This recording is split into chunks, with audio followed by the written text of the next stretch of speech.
Non, il faut que j'ai quelque chose. Il faut que j'ai une infection sexuellement transmissible. Comme ça, il ne pourra plus nier qu'il m'a trompé. Comme ça, j'aurai la preuve qu'il m'a trompé. Vous allez m'achever avec vos histoires. Maman. Pardon, asseyez-vous. On va causer, on va causer. Installez-vous.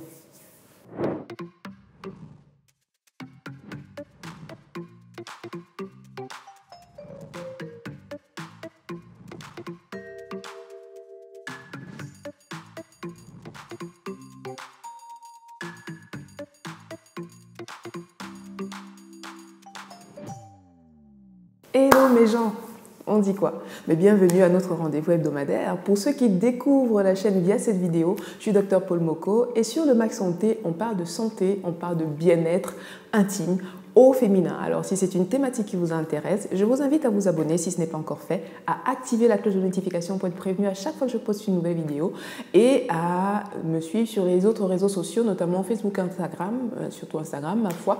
J'y suis beaucoup plus active, n'est-ce pas? Et vous aurez davantage de contenu autour de votre bien-être. Voilà. Maintenant, nous pouvons commencer. Alors, un matin, à la consultation, il y a une patiente qui arrive et une jeune femme qui se présente et elle souhaite faire un petit bilan, un petit check-up gynécologique de routine. Et par la même occasion, elle veut faire un dépistage des infections sexuellement transmissibles. Ma foi, chose que je trouve très bien. C'est une chose à féliciter. D'ailleurs, parenthèse, vous qui faites 1 an, 2 ans, 3 ans, vous changez de partenaire, vous ne vous dépistez pas. C'est quoi le projet? On met le préservatif, je maîtrise. Bon, pour votre information, même en usage courant et correct, il existe quand même 15% d'échecs avec l'usage du préservatif. Pourquoi? Parce que peut-être le préservatif est mal mis, peut-être parce qu'il s'est déchiré, ou peut-être parce qu'il est périmé. Comme vous n'aimez pas regarder les dates de péremption là, regardez les dates de péremption. Hein? Donc voilà. Donc, si vous changez de partenaire, pensez à faire un dépistage, ok? Même quand vous avez un partenaire, un dépistage 1 fois par an, ça ne fait pas de mal, n'est-ce pas? Bon, voilà. Donc, parenthèse fermée, pour revenir à mon histoire,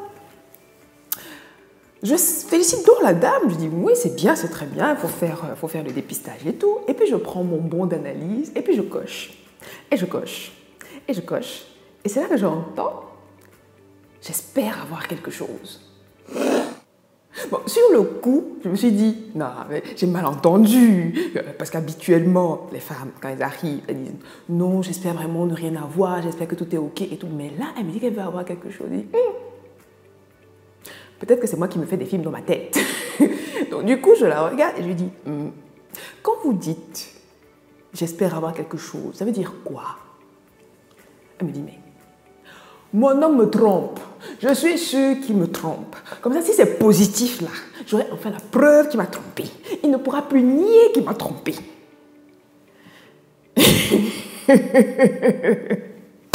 Hey, bah, oui, maman, la relation de couple là, c'est compliqué, hein?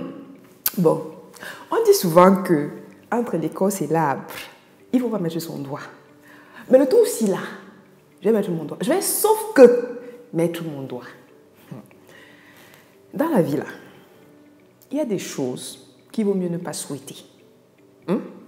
Je m'explique. Quand vous prenez des infections sexuellement transmissibles, voire des maladies sexuellement transmissibles, il faut savoir que quasiment toutes sont lourdes de conséquences si elles ne sont pas prises en charge ou si elles ne sont pas prises en charge à temps. Quand on prend le cas du HIV, par exemple, le HIV, même si aujourd'hui il y a des traitements qui permettent d'avoir un certain confort de vie, j'ai envie de dire, il y a des contrées où les personnes, d'un point de vue financier, ne peuvent pas se permettre ce traitement.